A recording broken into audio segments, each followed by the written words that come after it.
शासन आपल्या दारी या उपक्रमाप्रमाणे मुंबईमध्ये आरोग्य आपल्या दारी हा उपक्रम राबवण्यात येणार आहे. या उपक्रमात मुंबई महानगरपालिका आरोग्य विभाग प्रत्येक घराघरात भेट देऊन आरोग्य आपल्या दारी मोहीम राबवणार आहे.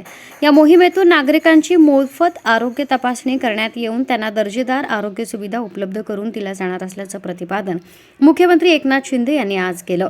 डीप क्लिनिंग ड्राईव्ह अंतर्गत आज मुख्यमंत्री एकनाथ शिंदे यांनी शिववल्लभ छेद रस्ता, नाना नानी उद्यान, नॅन्सी कॉलनी, सावरकर नगर, दहिसर पूर्व, सिंह इस्टेट, मार्ग क्रमांक 2, ठाकूरगाव, कांदिवली पूर्व, दफ्तरी मार्ग, मालाड पूर्व, तपोवन मालाड पूर्व इथं राबवण्यात येत असलेल्या स्वच्छता मोहिमेत सहभाग घेतला. या स्वच्छता मोहिमेदरम्यान मुख्यमंत्री एकनाथ शिंदे यांनी सिद्धेश कदम यांनी वाडारपाडा, कांदिवली पूर्व इथं आयोजित केलेल्या आरोग्य शिबिराला भेट दिली. स्वच्छता हा निरोगी जीवनाचा मूलमंत्र आहे. स्वच्छतेचा हा मूलमंत्र राज्यातील प्रत्येक गावात, घराघरात पोहोचला पाहिजे.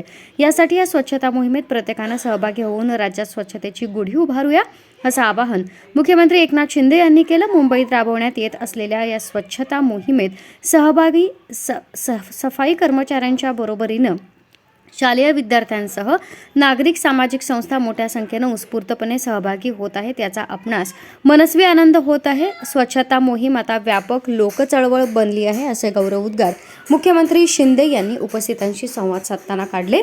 लोकांनी हातात घेतलेली स्वच्छतेचं अभियान लोकचळवळ बनून यशस्वी होत आहे. या अभियानात यापुढे सातत्य ठेवून प्रत्येकानं यात सक्रिय सहभाग घ्यावा, असं आवाहन मुख्यमंत्री शिंदे यांनी केलंय. देशाचे आदरणीय पंतप्रधान नरेंद्र मोदी यांनी सन 2015 मध्ये देशात स्वच्छता मोहीम सुरू केली. त्याचं महत्त्व आता सर्वांना कळत आहे. ही चळवळ फक्त सरकारची नाही तर सर्व नागरिकांची झाली आहे. स्वच्छता अभियानात देशात महाराष्ट्रानं उज्ज्वल कामगिरी केली असून स्वच्छता अभियानाचा पुरस्कार देशाच्या राष्ट्रपती महोदय यांच्या हस्ते महाराष्ट्राला नुकताच मिळाला असल्याचं मुख्यमंत्री एकनाथ शिंदे यांनी सांगितलं. आज स्वच्छता मोहीम दरम्यान मुख्यमंत्री एकनाथ शिंदे यांनी आजी आजोबा पार्कमध्ये ज्येष्ठ नागरिकांसोबत संवाद साधला. यावेळी ते म्हणाले, ज्येष्ठ नागरिकांकडून ऊर्जा आणि प्रेरणा मिळते. आपला आशीर्वाद घेण्यासाठी जिथे आलो आहे. ज्येष्ठ नागरिकांसाठी शासन अनेक योजना राबवत आहे. ज्येष्ठ नागरिकांसाठी वयोश्री योजना सुरू करण्यात येत असून लवकरच या योजनेचा शासन निर्णय काढण्यात येईल. ज्येष्ठ नागरिकांना आरोग्याच्या सुविधा प्राधान्यानं मिळाव्यात यासाठी महापालिकेनं त्यांच्या रुग्णालयात स्वतंत्र व्यवस्था सुरू करावी. तसंच ज्येष्ठ नागरिकांसाठी विरंगुळा केंद्र सुरू करावीत, अशा सूचना मुख्यमंत्री एकनाथ शिंदे यांनी महापालिका प्रशासनाला दिल्या. मुख्यमंत्री एकनाथ शिंदे यांनी कांदिवली पूर्व येथील ठाकूर कॉलेज रोड समोरील सिंग इस्टेट रोड नंबर 2 ची पाहणी करून उपस्थित शिक्षक व जनतेशी संवाद साधला. यावेळी त्यांनी मुंबईत राबवण्यात येत असलेल्या डीप क्लीन ड्राईव्हबाबत माहिती दिली. स्वच्छता हा आरोग्याचा मूलमंत्र घराघरात पोहोचवण्यासाठी प्रत्येकानं स्वच्छता मोहिमेत सहभागी व्हावं, असं आवाहनही केलं.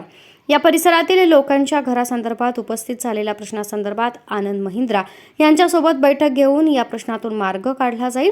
वन विभागाकडील प्रश्नाबाबत वन विभागाच्या सचिवांना योग्य त्या सूचना दिल्या जातील, असं सांगून शिक्षकांच्या प्रश्नासंदर्भात ही बैठक घेतली जाईल, असं मुख्यमंत्री शिंदे यांनी यावेळी सांगितलं. सिद्धेश कदम यांनी वडारपाडा, कांदिवली येथील हनुमान मंदिर इथं आयोजित केलेल्या महाआरोग्य शिबिराला मुख्यमंत्री शिंदे यांनी भेट देऊन या शिबिराचं उद्घाटन केलं. या ठिकाणी लोकांना आरोग्याच्या चांगल्या सुविधा उपलब्ध होत असल्याबद्दल त्यांनी समाधान व्यक्त करून संयोजकांना धन्यवाद दिले. दिंडोशी येथील बुवा साळवी मैदान परिसरात सुरू करण्यात आलेल्या हिंदू हृदय सम्राट बाळासाहेब ठाकरे आपला दवाखान्याचं लोकार्पण मुख्यमंत्री एकनाथ शिंदे यांच्या हस्ते करण्यात आलं. त्यानंतर त्यांनी या दवाखान्यातील नोंदणी कक्ष, चिकित्सा कक्ष, औषध निर्माता कक्ष, नर्सिंग रूम या ठिकाणी भेट देऊन पाहणी केली व माहिती घेतली.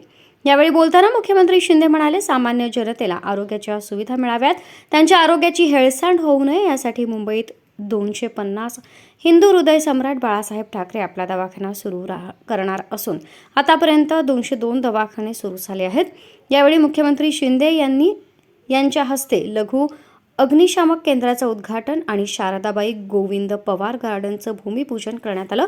तसंच दहिसर पूर्व इथं हनुमान मंदिरात मुख्यमंत्री महोदयांनी स्वच्छता केली.